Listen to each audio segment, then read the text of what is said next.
সুপ্রিয় শিক্ষার্থী, Rajshahi college online ক্লাসের পক্ষ থেকে তোমাদেরকে স্বাগতম। তোমরা যারা একাদশ শ্রেণীর আছো আমার সাথে সংস্কৃত ক্লাসে, তোমাদের সাথে আজকে আমার প্রথম ক্লাস। তো তোমাকে এই সংস্কৃত ক্লাসে স্বাগতম। আর আমি সঞ্জয় কুমার অধিকারী, সহকারী অধ্যাপক সংস্কৃত, রাজশাহী কলেজ। যেহেতু তোমরা একেবারে নতুন আমার সঙ্গে আজকে, তোমরা যদি সরাসরি থাকতে তাহলে তোমাদের সঙ্গে আমাদের পরিচয় পর্ব বা একজন আরেকজনের যে মানে কথাবার্তা সেটা খুব ভালো হতো, কিন্তু যেহেতু এই সময়টা একটু খারাপ, যা হোক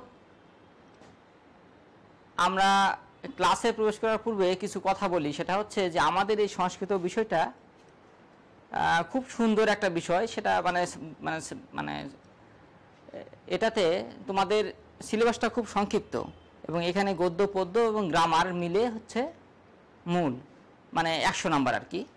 তো তোমাদের সঙ্গে আজকে আমি সাধারণত গদ্যের একটা মানে একটা গদ্যাংশ নিয়ে একটা ক্লাস হবে তোমাদের। সেই গদ্যাংশের নামটা পরে বলতেছি। আর একটা কথা বলি যে সংস্কৃত এই শ্লোক আমি তোমাদের সাথে যখন ক্লাসে যখন ঢুকবো তখন এই শ্লোক যেগুলো আমি বলবো সেগুলো শুনতে একটু কঠিন লাগবে, কিন্তু এতে দুঃখ পাওয়ার কিছু নাই। এখানে প্রচুর নাম্বার আসে আর ওই শ্লোক তোমাদেরকে অত মনে রাখার কোনো প্রয়োজন নাই। জাস্ট তোমরা শুনবা আর ওটা বুঝে তুমি লিখতে পারলে ফুরে গেল আর কি। তো ঠিক আছে, চলো আমরা ক্লাসে প্রবেশ করি। আবারও তোমাদেরকে স্বাগতম। তোমরা একেবারে নবীন শিক্ষার্থী।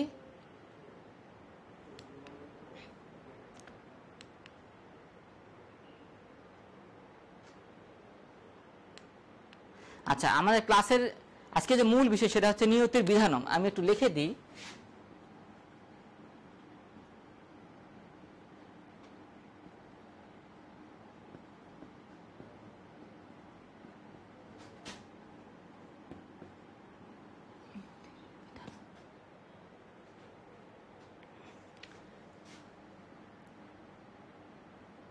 নিয়তির বিধানম। নিয়তির বিধানটা কি? নিয়তিটা কি? নিয়তি হলো ভাগ্য। অর্থাৎ আমরা কিন্তু আমাদের ভাগ্যকে চেঞ্জ করতে পারি না। নিয়তি যদি আমার ভাগ্য যদি খারাপ কিছু থাকে তাহলে সেটার ফল ভোগ করতে আমি অবশ্যই তার ফল ভোগ আমাকে করতে হবে। আর মানে এটা নিয়েই নিয়তি, এবং এটা তোমাদের আজকে তোমাদের সাথে আমার পাঠ্য বিষয় হচ্ছে এই নিয়তির বিধানম নিয়ে। তো চলো আমরা দেখি আজকের শিখন ফলগুলো কি কি আছে। অর্থাৎ এই নিয়তির বিধান তোমাদের সাথে আমার শিখন ফলগুলো কি কি এটা নিয়ে একটা আলোচনা করি। দেখি একটি শিখন ফল কি আছে। দেখো, বাণভট্ট, অর্থাৎ এই নিয়তির বিধানম এই গদ্যাংশটা লিখছেন হলো বাণভট্ট। সেই বাণভট্ট সম্পর্কে তোমরা একটু জানতে পারবে। তারপর আসো যে নিয়তির বিধানমে মানে এই গদ্যের যে চরিত্রগুলো আছে সেই চরিত্রগুলো সম্পর্কে তোমরা বর্ণনা করতে পারবে। তারপরে দেখো, আচ্ছা, সহমরণ কি তা তোমরা বর্ণনা করতে পারবে। অর্থাৎ মানে সহমরণ যে কি সেটা তোমরা জানতে পারবে। এরপরে আসো বিভিন্ন শ্লোকের অনুবাদ, মানে যে শ্লোকগুলো আছে সেই শ্লোকগুলো তোমরা অনুবাদ করতে পারবে।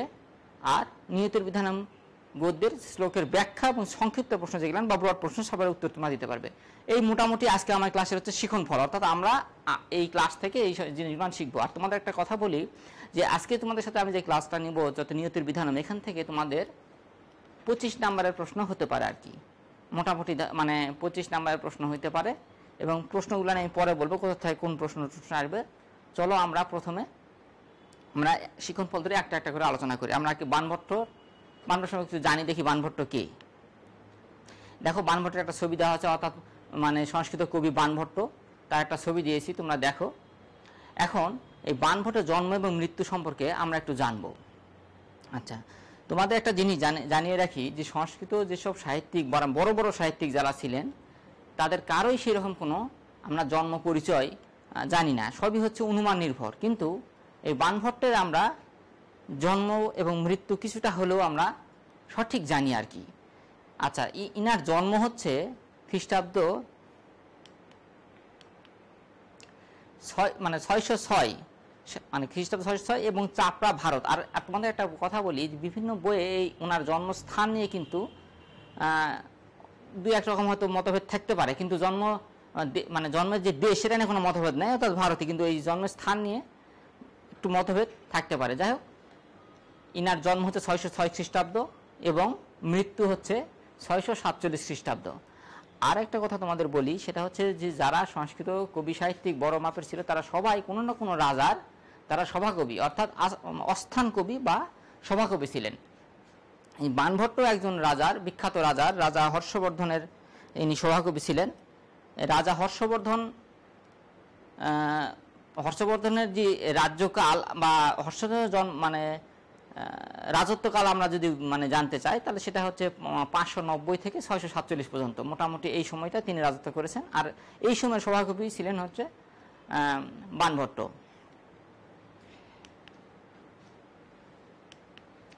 আচ্ছা দেখো, বাণভট্ট সম্পর্কে আমরা একটু জানি যে বাণভট্ট, দেখো যে বাণভট্ট 7ম শতাব্দী, সেটা তোমাদের বললামই।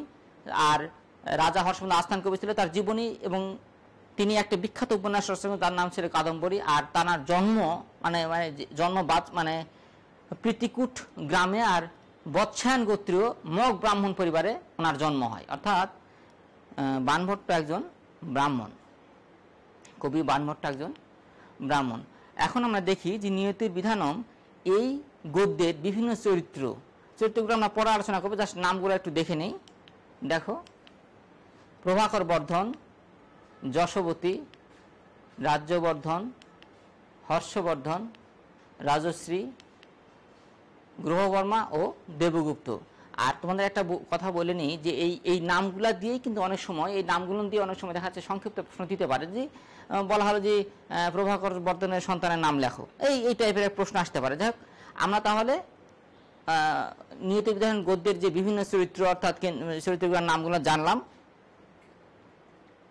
এখন আমরা পরের ইয়াতে যাই, সেটা হচ্ছে সহমরণ বা সতীদাহ প্রথাটা কি।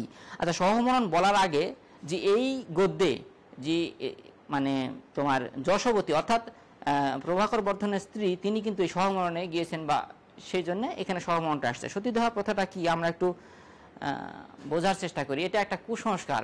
প্রথম বলি যে তোমাদেরকে এটা একটা প্রচণ্ড কুসংস্কার। সেটা হচ্ছে যে কুসংস্কারগুলো চালু হয়েছে কেমন করে সেটা একটু বলি। দেখা যাচ্ছে যে হয়তো অনেক সময় দুজনের মনের মধ্যে এতই মিল যে একজন ছাড়া আর একজনের জীবন কল্পনা করতে পারে না। অর্থাৎ দেখা যাচ্ছে যে একজন যদি মারা যায়, তার একজন আর বেঁচে থাকা সম্পূর্ণ নিরর্থক, এবং সেও চায় সেও যেন মারা যায়। এই রকম একটা বিষয় থেকে কিন্তু এই সহমরণটা আসছে। অর্থাৎ আমাদের এই গল্পে, আমাদের এই গদ্যে যশোবতী তার স্বামীকে সে প্রচণ্ডভাবে ভালোবাসত, এবং তার স্বামী মনে করতো যে তার স্বামীর সমস্ত উন্নয়নের জন্য একমাত্র মানে তিনি মূল কারিগর আর কি। তিনি যত উন্নতি করেছেন তার সব মূল কারিগর, এবং তার স্বামীকে তিনি প্রচণ্ড ভালোবাসতেন। তাই তার স্বামী যখন মৃত্যুশয্যায়, তখন তার স্বামী মরার আগেই তিনি বললেন যে আমি আর আমার জীবনটা আমি আর রাখতে চাই না, অর্থাৎ আমি বৈধব্যকে মেনে নিতে পারবো না। তখন তিনি কি করলেন, তখন স্বামী মারা যাওয়ার পূর্বেই তিনি চিতায় প্রবেশ করলেন। এটা কি বলা হয় সহমরণ অথবা সতীদাহ প্রথা। আর সতীদাহ প্রথাটা পরবর্তীতে আসছে কিভাবে, যে এটা কিন্তু দুই একটা ঘটনা হতে পারে, যে মানে খুবই কমস ঘটনা, যে এরকম ঘটনা ঘটে বা এখনো হচ্ছে। এখনো তোমরা হয়তো বিভিন্ন পত্রপত্রিকা বা টেসবুকে দেখতে পাবা যে একজন আরেকজন মারা গেল, জীবন দিল, আত্মহত্যা করলো। এটা হতে পারে, কিন্তু এটা যদি আমি ঢালাওভাবে সবার উপর যখন চাপাই দেবো, তখন তো সেটা মানে খুব খারাপ। এবং এই সতীদাহ প্রথাটাই কিন্তু চালু হয়েছে এরকম দুই একটা বিষয়কে কেন্দ্র করে, এবং সেটা রাজা রামমোহনের ঐকান্তিক প্রচেষ্টায় কিন্তু এটা আবার রদ হয়, মানে বন্ধ হয় অর্থাৎ। আর এই সহমরণ বা সতীদাহ প্রথা নিয়ে অনেক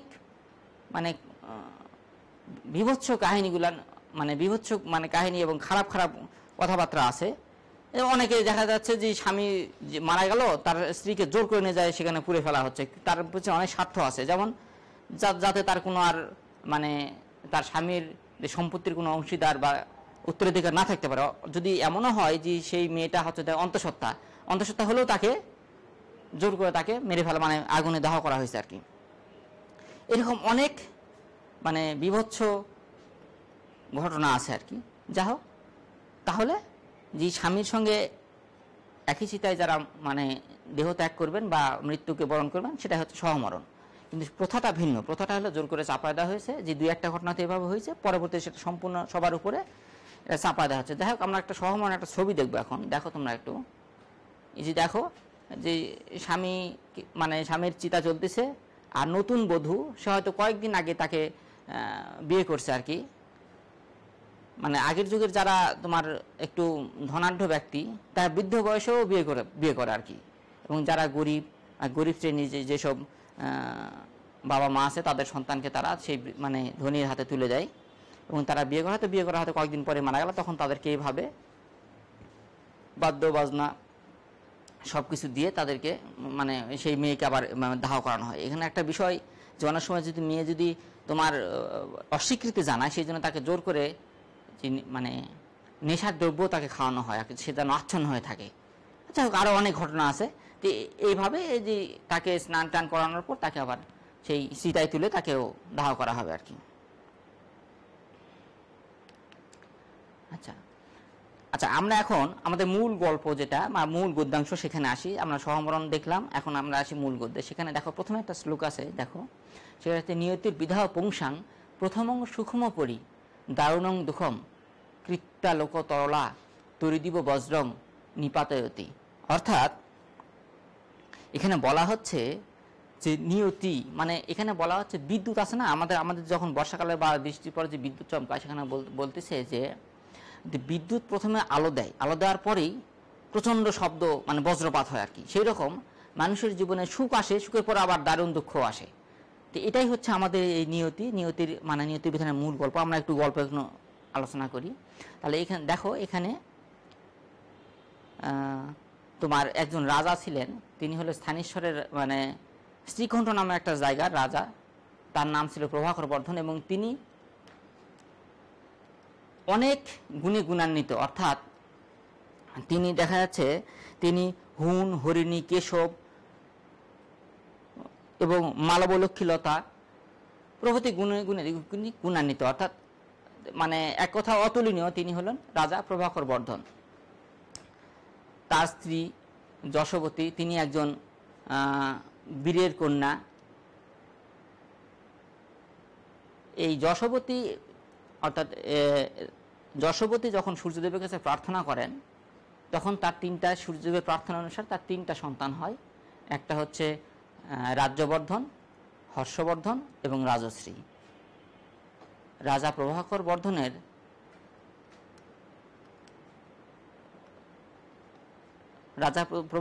তার ছেলেদেরকে শিক্ষা দেওয়ার জন্য গুরু নিয়ে গিয়েছেন, এবং তার ছেলেরা খুব অল্প সময়ে বিভিন্ন শস্ত্র এবং শাস্ত্রবিদ্যায় পারদর্শী হয়ে ওঠে। অর্থাৎ অস্ত্রবিদ্যাতে তারা পারদর্শী, এবং বিভিন্ন গ্রন্থ এবং সম্পর্কে তারা অত্যন্ত পারদর্শী হয়ে ওঠেন। এবং তার যে কন্যা রাজশ্রী, তিনি নৃত্য গীত কলায় অনেক ভালো ছিলেন, এবং তিনি রূপে গুণে ছিল অনন্যা। অর্থাৎ তার রূপ এতই মানে তিনি দেখতে এত সুন্দরী ছিলেন, যার জন্য বিভিন্ন রাজ্যের রাজকুমার তার পানি গ্রহণ করার জন্য সবসময় এই প্রভাকর বর্ধনের কাছে প্রস্তাব পাঠাতেন বা প্রার্থনা করতেন আর কি।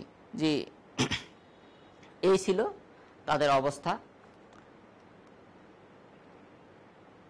একদিন রাজা প্রভাকর বর্ধন তার জ্যেষ্ঠ পুত্র অর্থাৎ রাজ্যবর্ধনকে তার একটা প্রদেশ আর কি বা একটা মানে অংশে, তার রাজ্যের একটা অংশে হুন নামক শত্রুদের দমন করার জন্য তিনি পাঠালেন। এবং তিনি এখানে মানে বিভিন্ন তোমার বিশ্বস্ত আমত্ত অর্থাৎ মন্ত্রী, তারপরে তোমার যারা প্রধান সেনা এবং হস্তি বাহিনী, তারপরে অশ্ববাহিনী সবকিছুকে নিয়ে তিনি সেই রাজ্যে প্রেরণ করলেন। এবং তার ছোট ভাই অর্থাৎ রাজ্যবর্ধন যে হর্ষবর্ধন, তিনিও তাকে কিছু দূর এগিয়ে দিতে গিয়ে তখন শুনলেন যে তার বাবা অসুস্থ। সঙ্গে সঙ্গে তিনি তার রাজ্যে আবার ফিরে আসলেন। এখানে এই যে নিয়তির বিধানম, আমরা যে গল্পটা আজকে গদ্যাংশটা যে আমরা যেটা মানে আজকে আমাদের যে পাঠ, এখানে এটা কিন্তু মূলত নিয়তি কি করে হঠাৎ করে সেটাই বলা হচ্ছে, এবং সেটা শুধুমাত্র হর্ষবর্ধনের জীবনীকে কেন্দ্র করে। অর্থাৎ তোমার বাণভট্ট যে হর্ষের সভাকবি ছিলেন এবং হর্ষের জীবনীকে নিয়েই কিন্তু এটা লেখা। অর্থাৎ আমাদের এই নিয়তি বিধানম গল্পটা মূলত হর্ষচরিত, বাণভট্টের হর্ষচরিত গল্পের থেকেই নেওয়া। তোমাদের একটা কথা বলি যে হর্ষচরিত হচ্ছে 8ম উচ্ছ্বাস, মানে 8টা উচ্ছ্বাস বা 8টা অধ্যায় নিয়ে লেখা। তার মধ্যে পঞ্চম অধ্যায় হচ্ছে এই নিয়তির বিধানম, অর্থাৎ পঞ্চম অধ্যায় থেকে আমরা পঞ্চম অধ্যায়ের গল্পটা হচ্ছে এখানে। এটা মূলত হর্ষের জীবনে হঠাৎ করে যে তার সুখ থেকে ওই যে বিদ্যুতের মতো, অর্থাৎ তার আলোক দিয়ে আবার যে তার মাথায় যে বজ্র ভেঙে পড়লো সেই রকম আর কি। হঠাৎ করে তার সুখ থেকে সে একেবারে সে দুঃখের মধ্যে নিবেদিত, সেটা বলা হচ্ছে। তাহলে কি হলো, তার বড় ভাইকে পাঠানো হলো হুনদেরকে দমন করার জন্য, এবং তিনি তাকে আগায় দিতে গেলেন। তারপরে রাজ্য থেকে সংবাদ পেলেন তার বাবা অসুস্থ, সঙ্গে সঙ্গে তিনি আবার সেই রাজ্যে ফিরে আসলেন। ফিরে আসার পর দেখেন কি, যে তার বাবা দাহ জ্বরে আক্রান্ত, অর্থাৎ এমন একটা জ্বর যে তিনি আর বাঁচবেন না। আর এটা যখন বুঝতে পেরেছেন তার মা, তখন তার মা সহমরণ, অর্থাৎ যশোবতী, তিনি সহমরণে যাওয়ার জন্য প্রস্তুতি নিচ্ছেন।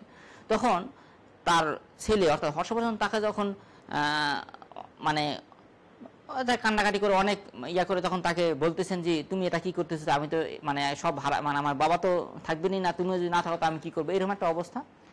তখন যখন তার একটা আবেগ কমে, তখন তাকে বলতেছে দেখো, তোমাকে আমি তুমি যে একেবারে খারাপ তা না, আবার তোমাকে যে ত্যাগ করবো সেই রকম পাত্র তুমি না, তুমি অনেক ভালো। কিন্তু তুমি একটা জিনিস, তুমি একটা বিষয় বোঝো, সেটা হচ্ছে যে আমি বীরের কন্যা, অর্থাৎ আমার বাবা একজন বীর, আমি বীরের জায়া, অর্থাৎ আমি বীরের পত্নী, আমার স্বামী একজন বীর, এবং আমি বীরের জননী, আমার ছেলেগুলোর সবাই হলো বীর। কাজে আমি এত কিছু, এই রকম এত কিছু থাকার পর আমি বৈধব্যকে মেনে নিতে পারবো না। অতএব তুমি দুঃখ করো না, আমি এর চেয়ে আর কি করতে পারি। কাজেই তিনি সহমরণে যাবেই, মানে অর্থাৎ তিনি তার স্বামীর আগে তিনি মানে তিনি বৈধব্যকে মেনে নিতে পারবেন না, কথা তিনি বৈধব্যকে কখনো মেনে নিতে পারবেন না। তিনি তখন কি করলেন, তিনি মানে চিতার অগ্নিতে তিনি প্রবেশ করলেন। তার কিছুকাল পরই কিছুকাল পর তার বাবাও দেহত্যাগ করলেন। তাহলে কি হলো, এখানে হর্ষবর্ধনের বাবা মা দুজনেই কিন্তু চলে গেলেন। তারপর কি হলো, আর যখন প্রভাকর বর্ধন যখন মারা গেল, সেই কথা শুনে রাজ্যশ্রীর যে স্বামী অর্থাৎ গ্রহবর্মা, সেই গ্রহবর্মাকে দেবগুপ্ত নামে একজন মালবরাজ তাকে হত্যা করে এবং এই রাজ্যশ্রীকে নিয়ে যায় শৃঙ্খলা, অর্থাৎ কারাগারে আবদ্ধ করে রাখে। এই মানে এদিকে মানে হর্ষবর্ধনের বাবা মা দুজনেই গত হয়ে গেলেন, আর সঙ্গে সঙ্গে তার বোনের যে স্বামী তাকে হত্যা করে তাকেও আবার কারাগারে নিক্ষেপ করা হলো। যথারীতি রাজ্যবর্ধন তিনি যুদ্ধ জয় করে সবেমাত্র দেশে ফিরেছেন। দেশে ফেরার পরে সব কিছু ঘটনা শোনার পর তার মাথা মানে যদিও মানে খুবই দুঃখ ভরা, কিন্তু তারপরেও তিনি বোনের এই অবস্থা দেখে বোনের প্রতিশোধ নেওয়ার জন্য তিনি আবার মাত্র 10,000 সৈন্য নিয়ে তিনি আবার সেই দেবগুপ্ত অর্থাৎ মালবরাজকে আক্রমণ করতে গেলেন, এবং তিনি অতি সহজেই মালবরাজকে পরাজিত করলেন।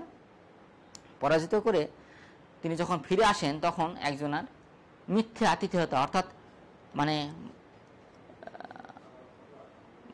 বিশ্বাসঘাতকতায় নিরস্ত্র অবস্থায় তাকে খুন করা হয়। তাহলে কি দেখো এখানে যে হর্ষবর্ধনের জীবনে একসময় কি ছিল, মুহূর্তের মধ্যেই তার জীবনটা কি হয়ে গেল, অর্থাৎ তার আর কেউ থাকলো না। তার বাবা গেলেন, বাবা মারা গেলেন, মা মারা গেলেন, এবং বড় ভাইটাও মারা গেলেন। তিনি একেবারে নিঃস্ব হয়ে গেলেন, অর্থাৎ মাত্র মানে সব কিছু হারিয়ে ফেলেন। তো এটাই হচ্ছে এই নিয়তির বিধান আমাদের গল্প, অর্থাৎ নিয়তিকে আমরা কেউ কখনো খণ্ডন করতে পারি না, সেখানে এই কথা সেখানে বলা হচ্ছে। এই মোটামুটি আমাদের এই গদ্যাংশের গল্প। এখন আমরা এই গদ্যাংশের কিছু অনুবাদ আমরা দেখব, যেগুলো গুরুত্বপূর্ণ। আর অনুবাদে প্রবেশ করার পূর্বে তোমাদেরকে আমি বলি, এই অনুবাদগুলান কিন্তু একটু মানে সংস্কৃত শ্লোক এটা উচ্চারণগুলো একটু জটিল, তোমাদের জটিলতার মধ্যে যাওয়ার কোনো প্রয়োজন নেই। তোমরা এই সংস্কৃত শ্লোকের অনুবাদ অর্থাৎ আমরা যেটা বাংলায় যেটা লিখবো সেটাই এনাফ। বাংলা আমরা লিখতে পারলেই হলো, আমার সংস্কৃত লেখার কোনো প্রয়োজন নাই। কাজে সংস্কৃত যেটাই থাক তোমরা জাস্ট শুধু ধরে নিবা যে এটার অনুবাদ এটা হতে পারে, আর কিছুই না, আর বাদ বাকি অ্যাজ ইউজুয়াল হবে। তাহলে আর তোমাদেরকে বলি যে এখানে আমাদের 7 নাম্বার থাকে অনুবাদে 7 নাম্বার, অর্থাৎ একটা অনুবাদে আমি 7 নাম্বার পাবো। যদি আমার অনুবাদটা আক্ষরিক হওয়ার দরকার নাই, অর্থাৎ আমি যে একেবারে অক্ষর বাই অক্ষর অনুবাদ হবে সেরকম প্রয়োজন নাই, আমার অনুবাদটা ভাব অনুবাদ হলেই চলবে, কিন্তু যেটা আমাকে বলা হচ্ছে সেটার অনুবাদটা লিখতে পারলেই হলো। তাহলে আমি 7-7 পাবো, সর্বোচ্চ 1 নাম্বার কম পাবো, তার বেশি না, 7-7 পাবো। কাজে আমরা একটু অনুবাদে যাই, দেখি উপরে যাচ্ছে কিনা। আচ্ছা দেখো, আচ্ছা আচ্ছা এক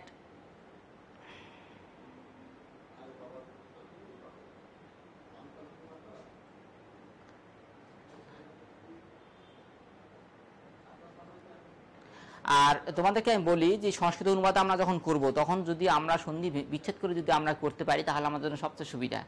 হ্যাঁ, তাহলে আমাদের উচ্চারণগুলো এত জটিল লাগে না। কিন্তু যেহেতু এখানে সবগুলো মানে 2-3টা শব্দ একভাবে লাগানো আছে, কাজে এটা উচ্চারণ করতে একটু জটিল হয়। আমার যাই হোক, আমার অনুবাদটা লিখতে পারলেই যথেষ্ট। এখানে দেখো, আমি একটা অনুবাদে দেখো, অস্তি অস্তি পুণ্যকৃতম অধিবাস বসবা বাস ইব বসুধাম অবতীর্ণ কৃতম মধুকর কোলাহলই হলৈরুল্লিখিত মানক্ষেত্র প্রতিদিশম পূর্ব পর্বতকৈ ইব শস্যকূটৈ সংকট সীমান্ত ক্ষীরোদ্ভিস্তর্ণ তৃপ্তৈ গোধনৈ ধবলিত বিপিন সহস্র সংখ্যৈ কৃষ্ণসারয় শরীরকৃতোদ্দেশ্য প্রত্যক্ষ ফল সপান সুখই প্রতীকই দ্রাক্ষ মণ্ডপই স্ফুরত ফলাঞ্চ দারিমানাং বনৈরভিরাম শ্রীকণ্ঠ নাম জনপদ। অর্থাৎ এটা দেখো, আমি দুই একটা জিনিস তোমাদেরকে আমি দেখাই। যেমন দেখো, এই যে এখানে বলা আছে বাস বা বাস, অর্থাৎ বাসব আবাস। যদি এইভাবে যদি পড়ি তাহলে আমার বিষয়টা অত্যন্ত সহজ হয় এবং আমার কাছে মানে উচ্চারণ করতেও আমার সুবিধা হয়। কিন্তু যেহেতু একভাবে দেওয়া আছে তখন একটু জটিল। আবার দেখো, এখানে কৃতম মধুকর কোলাহলই, অর্থাৎ তিনটা, আমি যদি এটা দিয়ে 3টা শব্দ যদি করি, একটা হলো কৃতম, অর্থাৎ মধুকর, আর কোলাহলই, তাহলে আমার এই শব্দগুলো উচ্চারণ করা অনেকটা সহজ হয়ে যায়। তো যাই হোক, আমরা অনুবাদটা একটু দেখি। এখানে বলা হচ্ছে যে পৃথিবীতে অবস্থিত শ্রীকর্ণ নামে জনপদ, যেটা ইন্দ্রিয়ের আবাসের মতো, অর্থাৎ ইন্দ্রিয় যে আবাসে বাস করে সেই রকম, অর্থাৎ স্বর্গের মতো আর কি। এখানে বহু মানে পুণ্যবান ব্যক্তি বাস করেছেন। তারপরে কি দেখো, মধুকর কোলাহলই, অর্থাৎ এই ভ্রমরের গুঞ্জনের যে শব্দ, সেই রকম শব্দ দ্বারা এইখানকার মাটি, অর্থাৎ লাঙ্গল দ্বারা এখানকার মাটি মানে কর্ষিত হতো আর কি। অর্থাৎ লাঙ্গল চাষ করলে যে মাটিতে লাঙ্গল চাষ করলে তার যে শব্দ, সেটা হচ্ছে ভ্রমরের গুঞ্জনের মতো হতো। তারপরে দেখো, প্রতি দিশম পূর্ব পর্বতকই ইব, অর্থাৎ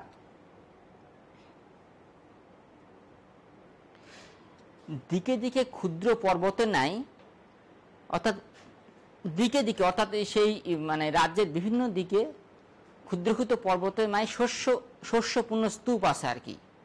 শস্যের স্তূপ আছে সীমান্তে, মানে শস্যের স্তূপ দেখে মনে হবে যে সেখানে পর্বতের মতো আর কি, পাহাড়ের মতো, ক্ষুদ্র ক্ষুদ্র পাহাড়ের মতো শস্যের স্তূপ। তারপর দেখো, ক্ষীরোদ্ভি স্তর্ণ তৃপ্তই, অর্থাৎ ক্ষীরোদ্ভি গোধনই ধবলিত বিপিন, অর্থাৎ তোমার ক্ষীরং মানে কি দুধ, মানে অর্থাৎ যারা দুধ দেয় আর কি, গাভী এক কথায়। সেই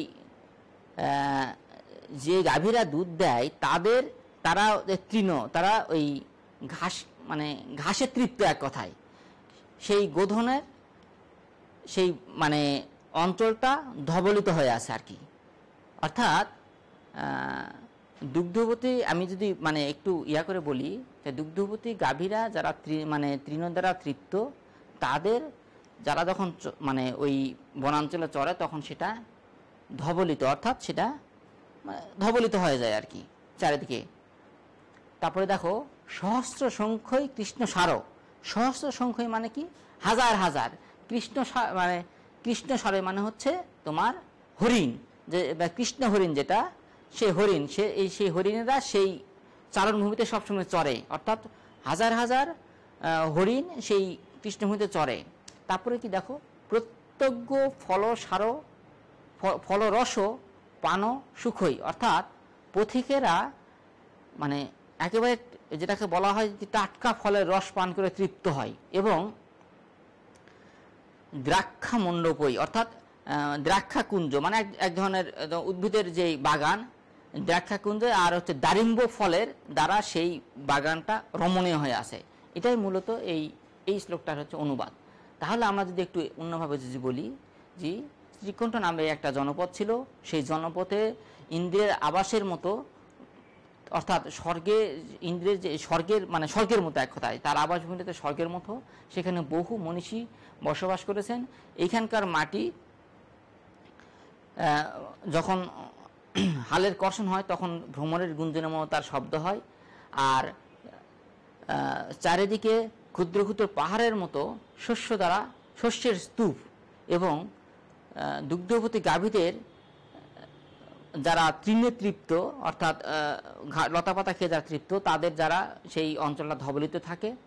হাজার হাজার মানে হরিণ, কৃষ্ণসার হরিণ সেখানে মানে চরে, এবং পথিকেরা টাটকা ফলের রস পান করে সুখ পায়, এবং সে দ্রাক্ষাকুঞ্জ এবং দারিম্ব ফলের দ্বারা সেই বনাঞ্চলটা রমণীয়।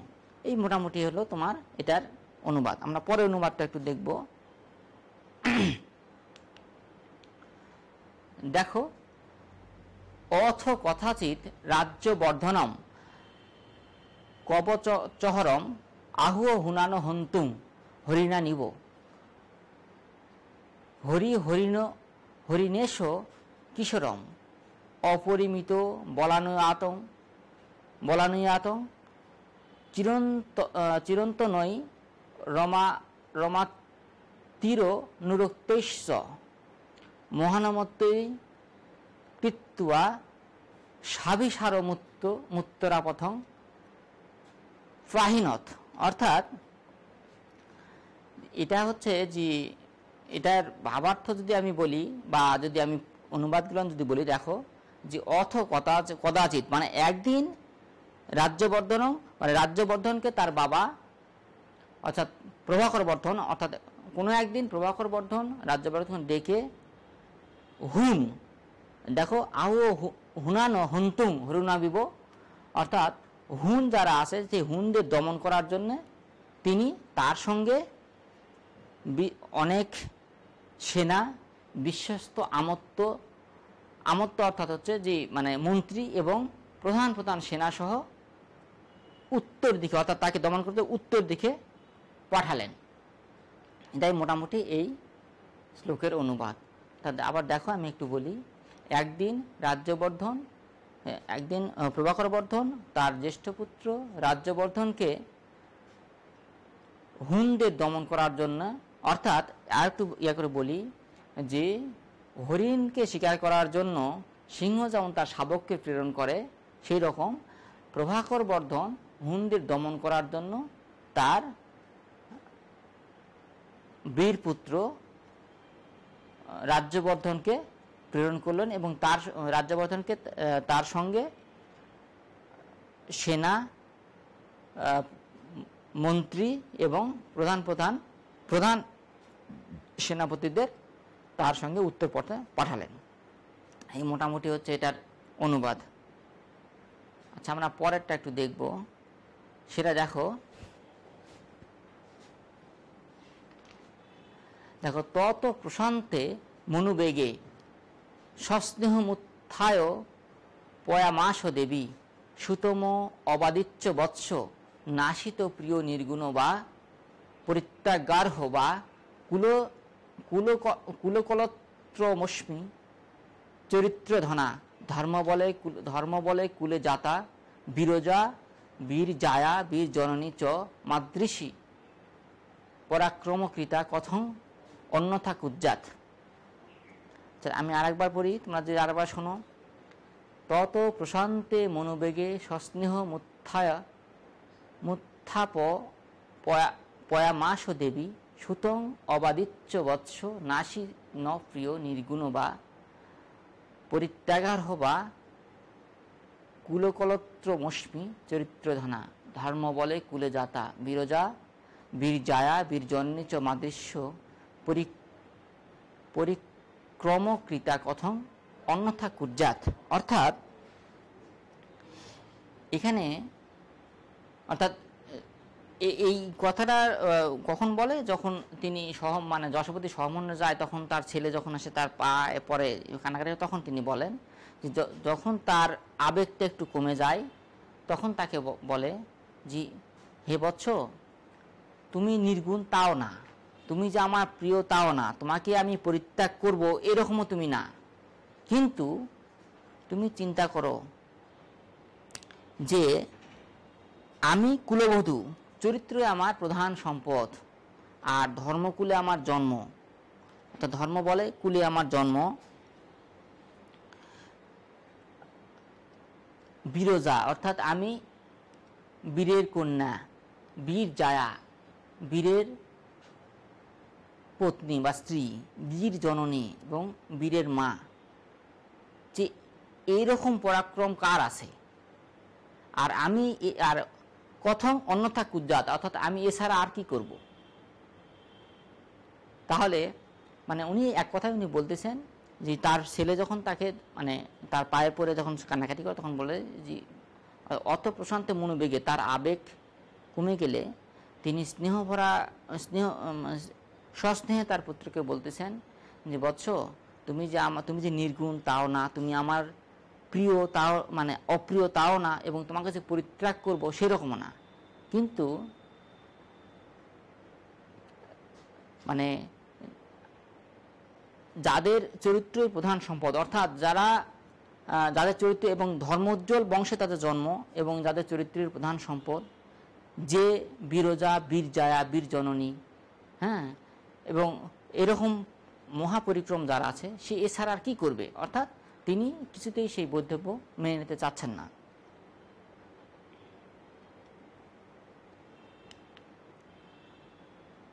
আচ্ছা, পরের শ্লোকটা আমরা একটু দেখি। দেখো, দীপোপগীত গুণমপি সমুপর্জিত রত্নরাশি সারমপি পতং পবনমিব বিধি পুরুষম কাণ্ডে নিপাতয়তি। অর্থাৎ এখানে এই প্রথম শ্লোক তোমাদেরকে আমি যেটা বলেছিলাম সেটা তার কিছুটা এইরকম আর কি। দেখো এখানে কি বলতেছে, যে জাহাজে মানে যে জাহাজের গুণ বিভিন্ন দ্বীপে শোনা যায় এবং যে জাহাজ বিভিন্ন ধনরাশি নিয়ে বহন করে, সেই জাহাজে কিন্তু পতং অর্থাৎ পবন বাতাসের, অর্থাৎ যে কোনো সময় বাতাস বা ঝড় উঠলে ধ্বংস হয়ে যেতে পারে। সেই রকম যে পুরুষের যে বিভিন্ন রকম যে তোমার গুণ কীর্তন আছে, সেটা মুহূর্তেই বিনষ্ট হয়ে যেতে পারে। তাহলে অর্থাৎ নিয়তির বিধান এই গদ্যাংশে আমরা যে নিয়তি মুহূর্তের মধ্যে আমাদের কি কি করে দিতে পারে সেটা একটা মানে সুন্দর একটা এই শ্লোকে উদাহরণ দেওয়া হয়েছে, যে জাহাজ বিভিন্ন দ্বীপে যার মানে একটা ভালো যদি জাহাজ হয়, যে বড় জাহাজ হয়, তার বিভিন্ন দ্বীপে কিন্তু তার একটা গুণ আছে, কিন্তু নাম আছে যে না ওই জাহাজটা ভালো, সে কিন্তু মুহূর্তের মধ্যে ধ্বংস হয়ে যেতে পারে বাতাসে। অর্থাৎ আবার পুরুষের যে গুণ কীর্তি যেসব আছে সেগুলো মুহূর্তের মধ্যে শেষ হয়ে যেতে পারে। এই মোটামুটি তোমাদের জন্য আমার এই গদ্যাংশ থেকে অনুবাদ, এই অনুবাদগুলোর মোটামুটি এই কটা পড়লেই আসবে। তারপরে যদি আমরা পরবর্তী ক্লাসে হয়তো আরও বেশি করে পড়াবো, তো আমি গুরুত্বপূর্ণগুলো সব নিয়ে আসছি, তোমাদের সাথে আলোচনা করলাম। আচ্ছা, পরেরগুলো আমরা একটু দেখি পরে কি আছে। দেখো, ব্যাখ্যা, অর্থাৎ যদি ব্যাখ্যা আসে তা আমরা কিভাবে লিখব। আমরা এতক্ষণ কি দেখলাম, আমরা দেখলাম হচ্ছে মূল গল্পটা একটু পড়লাম, অর্থাৎ মূল গল্পের মধ্যে কি আছে, যাতে আমরা যে কোনো প্রশ্নই আমরা লিখতে পারি। তারপরে দেখলাম অনুবাদ, আর এখন আমরা দেখব ব্যাখ্যা। দেখো প্রথমে ব্যাখ্যাটা কি আসছে, এটাই ব্যাখ্যা হিসেবে তোমাদের আসতে পারে আর কি।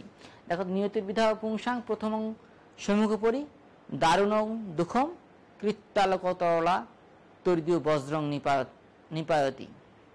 নিপাতই অতি। অর্থাৎ আচ্ছা, ব্যাখ্যাটা আমরা কিভাবে লিখবো, ব্যাখ্যার তিনটা সাধারণ স্টেপ হয়। একটা হচ্ছে উৎস, তারপরে প্রসঙ্গ এবং বিশ্লেষণ। তাহলে উৎসটা কি, আমাদের আমি যে শ্লোকটা আমি পেলাম তার উৎসটা কি? উৎসটা হচ্ছে যে এই শ্লোকটি মহাকবি বাণভট্টের হর্ষচরিত নামক গদ্যকাব্যের পঞ্চম অধ্যায় অর্থাৎ নিয়তির বিধানম থেকে নেওয়া হয়েছে। এটা হলো মোটামুটি এটার উৎস, যে আমি নিয়তির বিধানমটা কোথা থেকে পেলাম, সেটা হচ্ছে হর্ষচরিতের পঞ্চম অধ্যায়। হর্ষচরিতের পঞ্চম অধ্যায় নিয়তির বিধান থেকে এটা আমি নিয়েছি। এটা আমার উৎস চলে গেল। আর যত ব্যাখ্যা, এই গল্পের যত ব্যাখ্যাটাই আসুক, উৎস সব একই রকম হবে। এখন প্রসঙ্গ, তাহলে কোন প্রসঙ্গে বলা হয়েছে, আমি অর্থাৎ মানে মানভট্ট এই কথাটা কোন প্রসঙ্গে বলেছেন, সেটা হচ্ছে যে তিনি বলতেছেন, অর্থাৎ তিনি হর্ষের জীবনী দেখে, হর্ষের জীবনী দিতে তিনি হর্ষ লিখেছেন, তো হর্ষের জীবনীটা কেমন হঠাৎ করে কি হয়ে গেল সেটা দেখে তিনি এখানে বলতেছেন। এবং তিনি বলতেছেন যে যে বজ্র, অর্থাৎ মানে বজ্র পড়ার পূর্বে কিন্তু একটা আলো আসে, অর্থাৎ চমক, অর্থাৎ চারিদিকে আলোকিত হয়, আলোকিত হওয়ার পরে কিন্তু বজ্রটা পড়ে। সেই রকম হঠাৎ সুখের পরে কিন্তু দুঃখটা চলে আসে। এখন যখন আমি বিশ্লেষণ করব, তখন আমি হর্ষের যে জীবনীটা এখানে আমি যে আলোচনা করলাম, সেই আলোচনাটা তুলে দিলেই হলো। অর্থাৎ যে হর্ষ, এক মুহূর্তে হর্ষের কি হলো, হর্ষের বাবা মারা গেলেন, মা মারা গেলেন, বড় ভাই মারা গেলেন, এবং বোনের স্বামীকেও হত্যা করা হলো।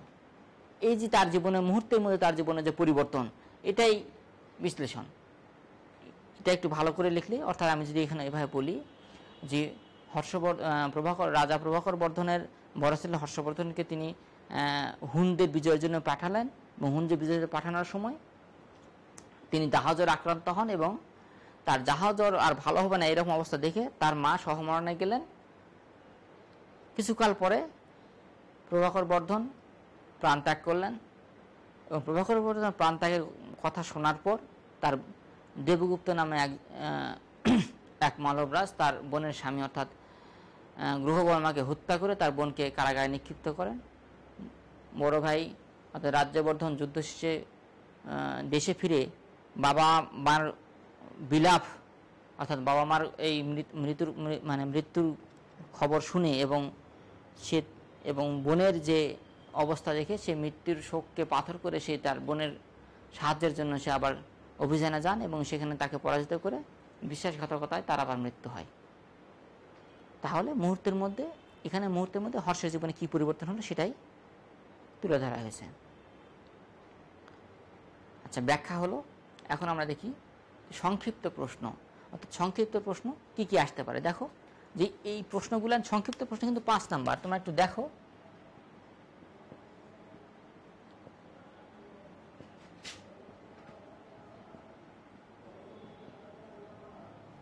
অর্থাৎ সংক্ষিপ্ত প্রশ্ন থেকে থাকবে হলো 5 নাম্বার।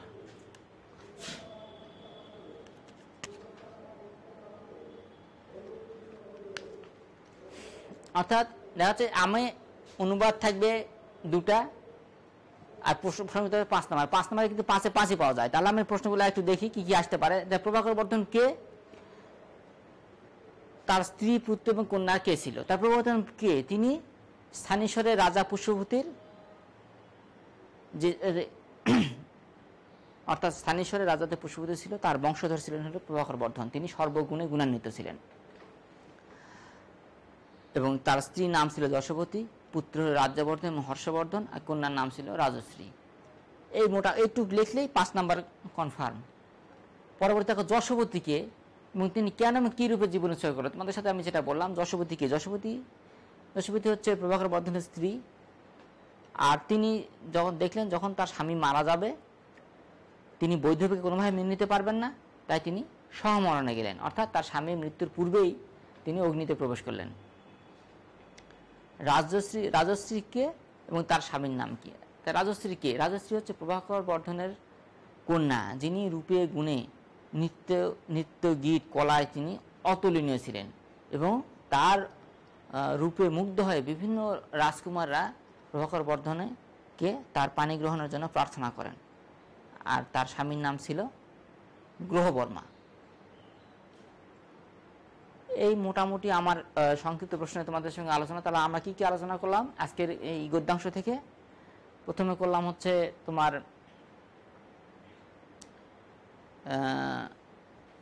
আমরা সহমরণ কি জানলাম, আমরা বানভট্ট সম্পর্কেও জানলাম, গল্প মূল কাহিনী সম্পর্কে আমরা জানলাম, এরপরে অনুবাদ ব্যাখ্যা এবং সংক্ষিপ্ত প্রশ্ন। আমি আশা করি তোমরা সবাই আমার কথা ভালো করে বুঝেছো এবং আমি যে যতটুকু তোমাদেরকে আজকে ক্লাস নিলাম এর বাইরে কোনো কিছু আসবে না। তো ঠিক আছে,